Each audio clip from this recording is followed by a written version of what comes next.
બ્રહ્મ સ્વરૂપ મહંત સ્વામી મહારાજે અક્ષર પુરુષોત્તમ મહારાજ સાક્ષાત અક્ષરધામ સુરતના આંગણે પ્રતિષ્ઠિત કર્યા છે.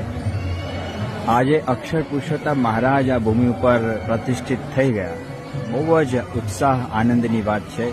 આજે તો ભવ્ય મનમાં પણ મનમાં પણ ઉત્સવ છે અને સુરત અક્ષરધામ સુરતના આંગણે દરેક હરિભક્તોના ઘરે પણ ઉત્સવ છવાયેલો છે. એટલે આજે અદ્ભુત નયનરમ્ય મૂર્તિના દર્શન કરીને મનની અંદર અતિશય ઉત્સવ અત્યારે અનુભવાય છે. જબરદસ્ત